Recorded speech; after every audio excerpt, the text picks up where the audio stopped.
Assalamualaikum warahmatullahi wabarakatuh, Sobat Ekonomika.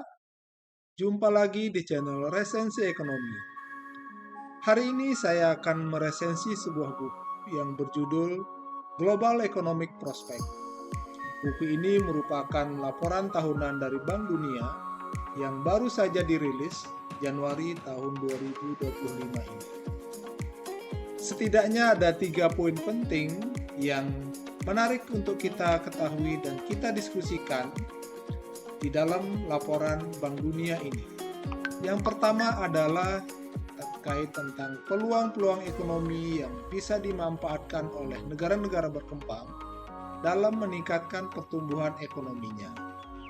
Kedua, terkait tantangan-tantangan yang akan muncul, yang akan dihadapi oleh negara-negara berkembang yang bisa menghambat pertumbuhan ekonomi negara-negara berkembang.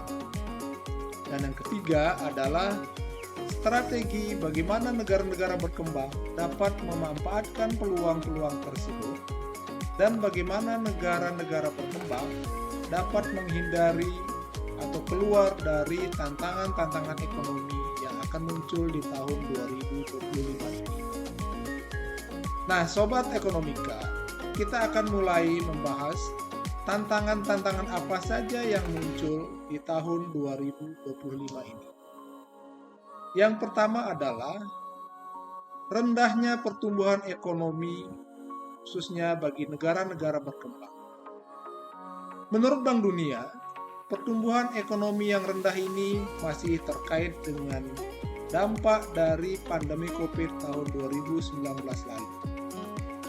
Kenapa pandemi COVID masih berdampak terhadap rendahnya pertumbuhan ekonomi negara-negara berkembang saat ini? Tentu saja, ketika pandemi berlangsung, hampir seluruh sektor real menghentikan aktivitas produksinya. Karena adanya aturan bahwa adanya pembatasan aktivitas untuk menghindari penyebaran virus COVID-19 ini. Akibatnya, output yang dihasilkan oleh sektor real menjadi menurun. Kemudian akibat penurunan aktivitas ini, penurunan produksi ini berdampak terhadap biaya yang ditanggung oleh sektor real tersebut atau perusahaan tersebut. Nah, untuk menghindari kerugian yang lebih besar, maka perusahaan melakukan rasionalisasi atau pengurangan tenaga kerja. Akibatnya, tenaga kerja yang tadinya bekerja sekarang menjadi tidak bekerja dan menyebabkan penurunan permintaan terhadap barang dan jasa. Nah, singkat cerita, kalau sudah terjadi penurunan permintaan terhadap barang dan jasa di pasar, akan menyebabkan kontribusi sektor real terhadap negara atau pendapatan negara akan menjadi berkurang. Tentunya tidak hanya itu, perusahaan juga akan mengalami penurunan pendapatan. Nah, akibat penurunan pendapatan ini akan menyebabkan pajak yang dibayar oleh perusahaan kepada negara menjadi berkurang, sehingga terjadi penurunan pendapatan oleh negara. Nah, penurunan pendapatan ini akan menyebabkan penurunan pertumbuhan ekonomi. Kira-kira logika sederhananya seperti itu. Nah, sampai hari ini, perusahaan-perusahaan yang tadinya mengurangi produksi ketika pandemi COVID, untuk memulai lagi, tentunya membutuhkan waktu dan biaya untuk membangun kembali usahanya. Bahkan tidak sedikit perusahaan yang sampai sekarang belum memulai usahanya kembali. Ada yang pilot, kemudian mungkin mengalihkan ke usaha yang lain. Ada juga yang memulai bangkit dengan sisa-sisa sumber daya yang ada. Nah, berbeda halnya kalau tadinya tidak ada COVID-19, produksi masih berjalan normal, kemudian setiap tahun mengalami peningkatan produksi, begitu juga sehingga akan berdampak terhadap peningkatan pendapatan yang diperoleh oleh negara dari sektor real tersebut. Nah, kemudian selain itu, pendapatan negara yang berkurang ini akan menyebabkan berkurangnya biaya yang dibutuhkan oleh negara untuk pembangunan. Atau singkatnya APBN dari suatu negara akan menurun. Sehingga target pertumbuhan ekonomi yang diinginkan tidak akan tercapai kalau tidak punya anggaran belanja yang cukup. Nah, sehingga yang terjadi, kalau ingin meningkatkan pertumbuhan ekonomi dengan target tertentu, maka dibutuhkan anggaran belanja yang relevan atau yang proporsional dengan pertumbuhan ekonomi yang diinginkan. Nah, bagaimana suatu negara tersebut bisa mencapai pertumbuhan ekonomi yang tinggi? Salah satunya dia harus menambah anggaran pendapatan belanja negara, apakah itu dengan cara hutang atau menaikkan pajak untuk menutupi defisit anggaran tersebut. Nah, kemudian yang kedua, tantangan ekonomi yang kedua yang akan dihadapi oleh negara-negara berkembang adalah ketegangan geopolitik dan fragmentasi perdagangan.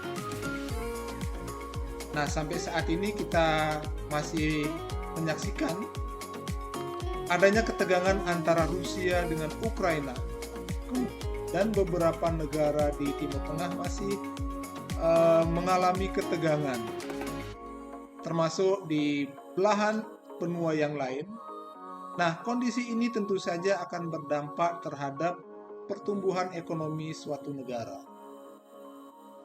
Nah, salah satunya yang bisa menghambat pertumbuhan ekonomi ketika terjadi ketegangan geopolitik adalah terhambatnya investasi masuk ke suatu negara atau yang disebut dengan foreign direct investment.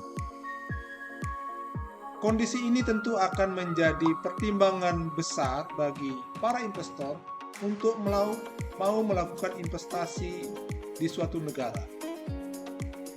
Karena siapa yang bisa menjamin kalau investasi yang dilakukan oleh investor bisa sustain atau bisa bertahan lama, berkelanjutan. Kalau terjadi di tengah jalan ada perubahan kebijakan oleh suatu negara akibat ketidakpastian geopolitik ini, maka tentu akan menjadi risiko yang sangat besar bagi investor. Dan kita tahu bahwa salah satu faktor yang bisa mendorong pertumbuhan ekonomi dari suatu negara adalah masuknya investasi dari luar negeri. Karena kalau mengandalkan investasi dari dalam negeri tentu akan sangat terbatas, dan ini yang akan menghambat pertumbuhan ekonomi suatu negara. Nah, sehingga investor tentu akan memilih wait and see, menunggu kapan kondisi ini akan kondusif dan ada jaminan dari suatu negara yang akan menjamin investasi mereka akan aman dan bisa berkelanjutan. Nah, selagi masih ada ketegangan di dalam geopolitik ini, tentu akan menurunkan tingkat investasi bagi suatu negara. Beda halnya kalau misalnya tidak kondisi dalam kondisi aman, investasi banyak masuk, kemudian banyak menyerap tenaga kerja yang tadinya tidak bekerja memiliki penghasilan, sehingga dari penghasilan mereka tersebut akan meningkatkan permintaan terhadap barang dan jasa. Nah, ini dalam rumus ekonomi makro, salah satu faktor yang mempengaruhi pendapatan nasional adalah dari tingginya tingkat konsumsi dari masyarakat. Kemudian tantangan ekonomi yang ketiga yaitu cuaca yang ekstrim. Nah, kita ketahui akhir-akhir ini banyak sekali terjadi bencana alam yang disebabkan oleh cuaca ekstrim. Apakah itu banjir, kemudian erosi, kemudian kebakaran hutan, dan bencana-bencana alam lainnya yang disebabkan oleh perubahan iklim yang ekstrim ini. Akibat bencana alam tersebut, suatu negara membutuhkan biaya yang banyak untuk penanganan bencana alam. Nah, selain itu, akibat dari cuaca ekstrim ini akan berdampak terhadap produktivitas sektor pertanian. Banyak negara-negara yang mengalami gagal panen akibat cuaca yang ekstrim. Akibat gagal panen, tentu saja suplai barang-barang kebutuhan di pasar menjadi berkurang. Nah, penurunan produktivitas inilah yang berdampak terhadap penurunan pertumbuhan ekonomi dari suatu negara. Ditambah negara tersebut harus mengeluarkan biaya yang besar, biaya ekstra untuk menangani masalah-masalah bencana alam tersebut yang disebabkan oleh cuaca ekstrim. Kemudian tantangan ekonomi yang berikutnya adalah tingginya beban hutang, khususnya bagi negara-negara yang berpenghasilan rendah atau low income countries. Nah, negara yang punya sumber daya alam yang melimpah tetapi tidak mampu dikelola dengan baik oleh negara tersebut, di satu sisi beban hutang yang sangat besar, ini akan dapat mengganggu ruang gerak fiskal dari suatu negara. Misalnya saja seperti yang dialami oleh negara kita, Indonesia saat ini. Beban hutang kita yang semakin tinggi, di satu sisi pendapatan negara yang cenderung mengalami penurunan. Nah, ini menjadi beban yang sangat berat bagi negara-negara yang berpenghasilan rendah. Jadi bagaimana mungkin negara tersebut bisa meningkatkan pertumbuhan ekonominya kalau anggaran pendapatan dan belanjanya saja masih mengalami defisit yang sangat besar. Nah, defisit ini tentunya salah satunya dipengaruhi oleh cicilan hutang yang sangat besar tadi. Nah, ini yang dimaksud akan mengganggu ruang gerak fiskal dari suatu negara. Kalau saya dengan anggaran yang terbatas, kemudian pendapatan yang rendah, tentu ini akan menjadi sangat sulit bagi suatu negara untuk meningkatkan pertumbuhan ekonominya.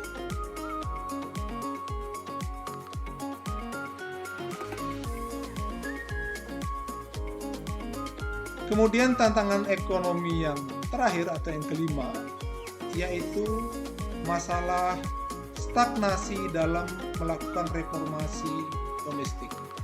Nah, ini umumnya terjadi ketika ada peralihan kekuasaan dari pemimpin yang lama ke pemimpin yang baru. Bisa jadi kebijakan pemimpin yang lama tidak dilanjutkan oleh pemimpin yang baru, baik dalam hal ekonomi, hukum, politik, sosial, dan lain sebagainya. Sehingga ini akan dapat mengganggu target pertumbuhan ekonomi yang diharapkan.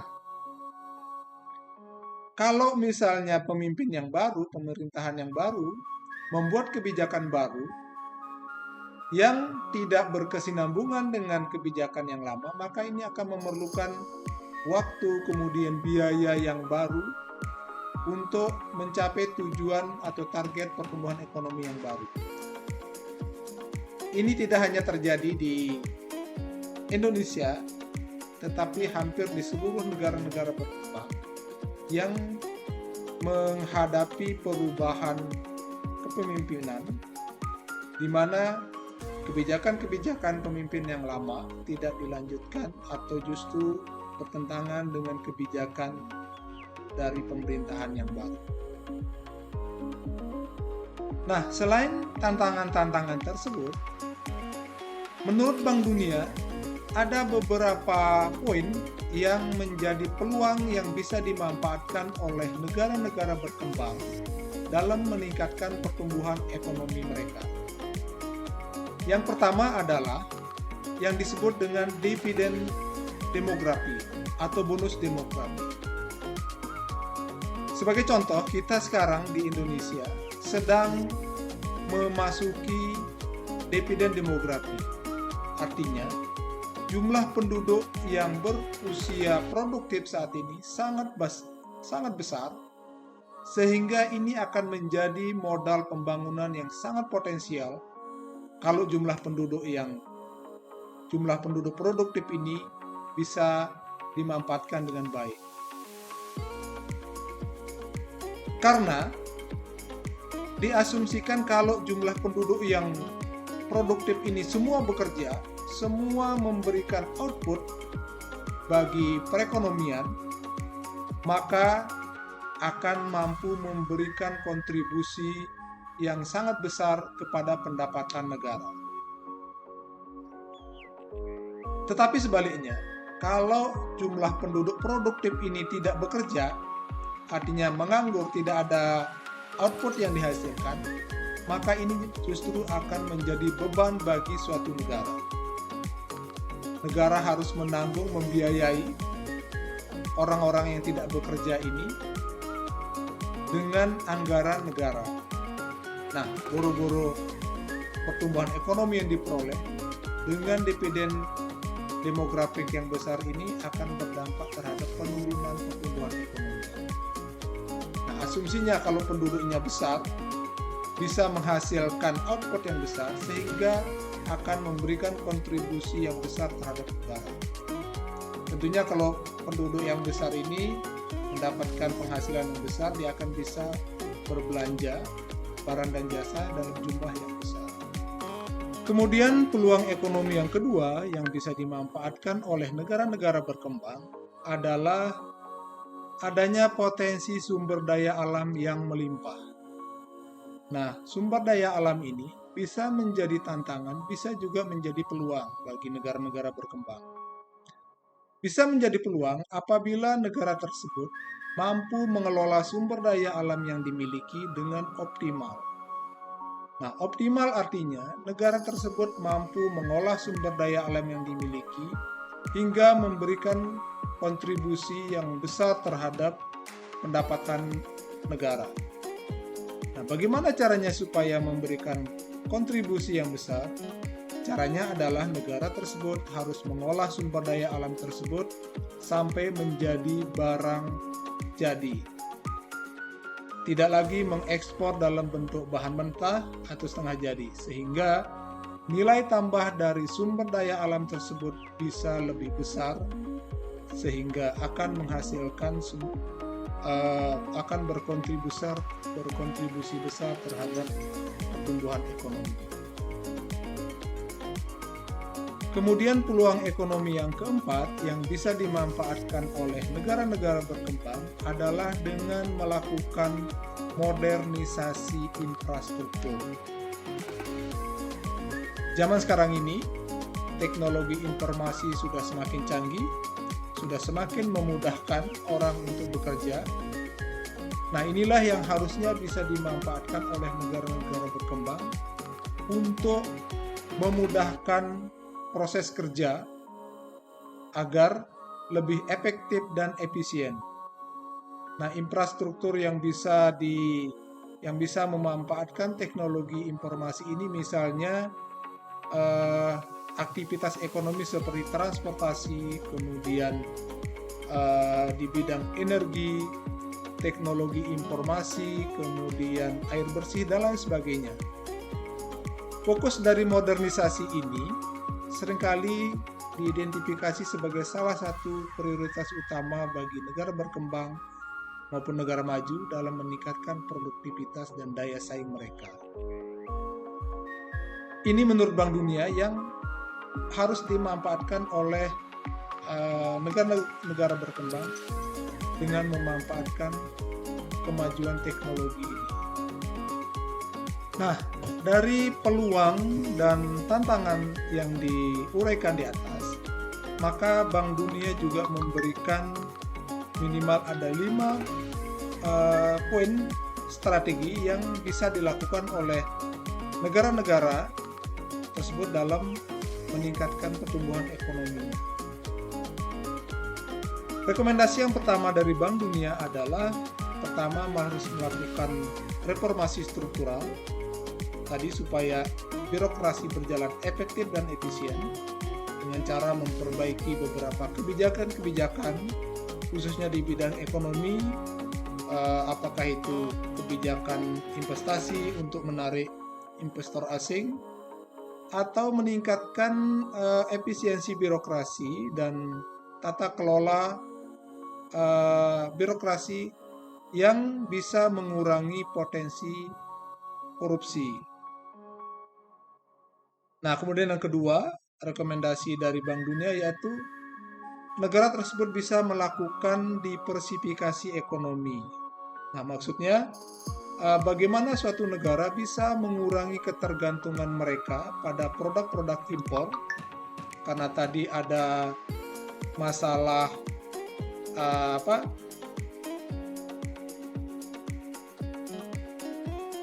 adanya masalah ketegangan geopolitik yang bisa mengganggu kegiatan impor dan ekspor dari suatu negara ke negara lain. Maka untuk mengatasi itu negara harus bisa membuat alternatif lain atau mengganti barang-barang yang tadinya biasa diimpor menjadi barang sejenis yang bisa diproduksi sendiri di dalam negeri. Itu yang dia maksud dengan diversifikasi ekonomi. Kemudian rekomendasi yang ketiga, negara-negara berkembang tersebut harus mampu melakukan penguatan modal manusia, terutama dalam hal memanfaatkan bonus demografi tadi. Penduduk yang banyak yang berusia produktif tadi harus dibekali dengan pendidikan yang baik, keterampilan yang cukup, agar mereka mampu memberikan kontribusi yang optimal di dalam pembangunan suatu negara. Karena kalau tidak, tentu mereka akan menjadi beban. Kalau lulusan mereka tidak diterima di pasar kerja, tentu mereka akan menjadi beban bagi negara dan akan menambah angka pengangguran dari suatu negara. Sehingga Bank Dunia merekomendasikan perlunya ada penguatan sumber daya manusia dari suatu negara. Kemudian yang berikutnya, yang keempat, yaitu dengan melakukan transisi energi. Nah, ini yang dimaksudkan dengan transisi energi ini adalah bagaimana suatu negara itu bisa memanfaatkan sumber daya alam yang dimiliki untuk memperkuat infrastruktur ekonomi mereka, terutama sumber energi yang ramah lingkungan. Karena selama ini kita masih mengandalkan energi fosil yang relatif stoknya semakin berkurang. Kemudian rekomendasi yang terakhir, yang kelima yang disarankan oleh Bank Dunia, yaitu negara tersebut harus mampu menjalin kerjasama internasional yang lebih luas. Nah, ini dalam upaya untuk meningkatkan kerjasama dengan mitra internasional untuk mengatasi masalah perubahan iklim, kemudian konflik tadi, kemudian termasuk masalah-masalah ketidaksetaraan global itu tadi. Jadi negara yang tadinya hanya menjalin kerjasama masih terbatas pada beberapa negara, disarankan oleh Bank Dunia untuk memperluas lagi kerjasama baik dengan negara lain maupun di sektor-sektor yang lain. Demikian Sobat Ekonomika yang bisa saya sampaikan. Jika ada yang tidak setuju dengan peluang, tantangan, dan strategi yang ditawarkan oleh Bank Dunia ini, bisa menulis komentar di kolom diskusi. Kita bisa berdiskusi lebih lanjut melalui media diskusi di channel YouTube ini. Terima kasih, mohon maaf atas kekurangan. Assalamualaikum warahmatullahi wabarakatuh.